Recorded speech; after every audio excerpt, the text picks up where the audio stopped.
बदतमीजी कर रहे हैं, नहीं कर रहा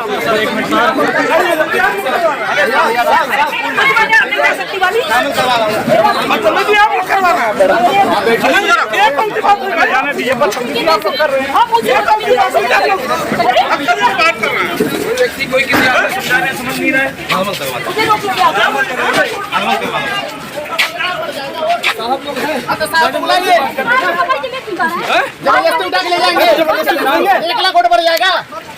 क्या हुआ? अरे भाई तो जो जेन्युइन नहीं करिए ठीक है ना? हाँ ठीक है।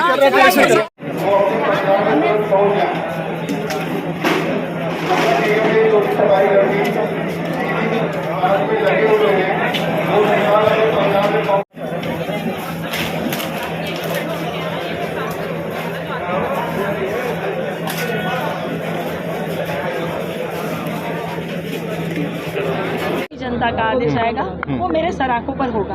मैंने मान भी लिया था कि चलिए इनकी बढ़त शुरू से बढ़त बताते जा रहे थे। मैंने मान भी लिया कि मैंने इतनी मेहनत की है फिर भी मुझे कम कैसे जनता का आशीर्वाद मिला। इन्होंने कहीं ये गए नहीं है, ऊपर से गलत इंजेक्शन देकर रिपोर्ट भी गलत बनाने वाले हमारे प्रत्याशी डॉक्टर साहब हैं। तो फिर कैसे जनता ने इनको आशीर्वाद दिया? मैंने कहा कोई बात नहीं, लेकिन एक पॉइंट पे मैं देख रही हूँ कि जब 3.5 लाख ही वोट पड़ा है तो कैसे अचानक 5 लाख वोट हो जाएगा, कैसे 4.5 लाख हो जाएगा? तुरंत बता दिया कि आपको क्या जानकारी दी गई थी?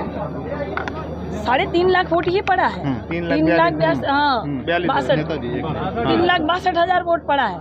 ठीक है, तब तुरंत पूरा जब हम लोग योग निकाल रहे हैं सबका कितना वोट पड़ा है कितना वोट पड़ा है, तो तुरंत 5 लाख 5.5 लाख 4.5 लाख अनाउंस कर दिए। कैसे?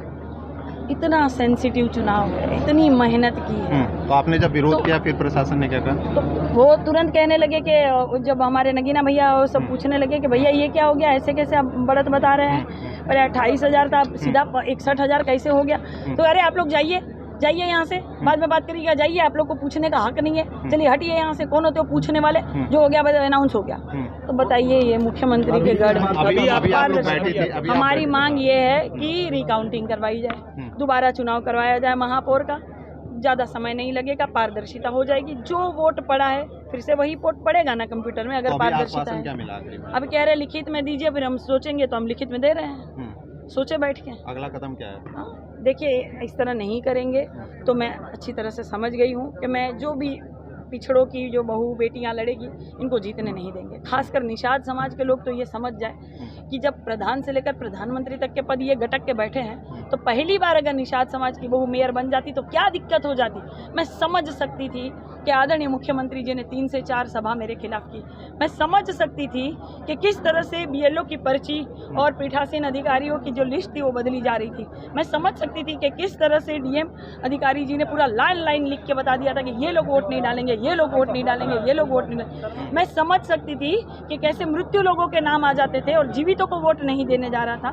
मैं समझ सकती थी कि इस बूथ से उस बूथ में ट्रांसफ़र किया जा रहा था, लोगों को दौड़ाया जा रहा था, परेशान किया जा रहा था।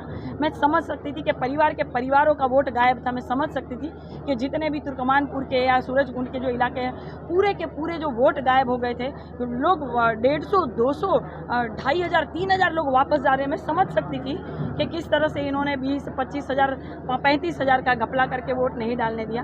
मैं समझ सकती थी। वहीं इनका जो था वो धांधली शुरू हो गया था, क्योंकि काजल निषाद लगातार चली थी। मैंने प्रत्यक्ष को प्रमाण किया मेरे भाई, मैंने पूरे लाइव वीडियो के माध्यम से दिखाया था कि काम नहीं हुआ है, नालियां लबालब है। काजल निषाद ने तो नालियां भरी नहीं थी। मैंने दिखाया था कि जानवर भटक रहे, मैंने दिखाया था कि कूड़ा कचरा है। भाई आप मेयर हैं, जनता क्यों नहीं करेंगे? कई से मेयर बन रहे हैं। आपके द्वारा प्रशासन बात नहीं सुनी जाती है तो आपका अगला कदम क्या होगा? देखिए पहले तो रिकाउंटिंग करी जाए, हमें संतुष्टि मिल जाएगी।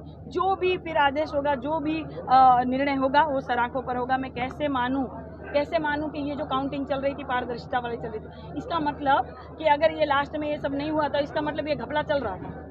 सारे प्रत्याशी तो जा रहे थे बेचारे ये सोच के कि हम हार गए, इसमें पार्षद भी थे कितने, सोच रहे थे अच्छा हम हार गए, कोई बात नहीं, ये जनता का निर्णय होगा। कैसे मान ले?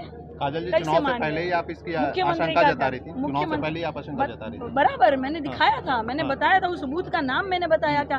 381 बूथ पर ये हुआ था, 600 बूथ पर हुआ था, 60 नंबर के वोट पर मैंने दिखाया था, मैंने शुरू में ही दिखाया था।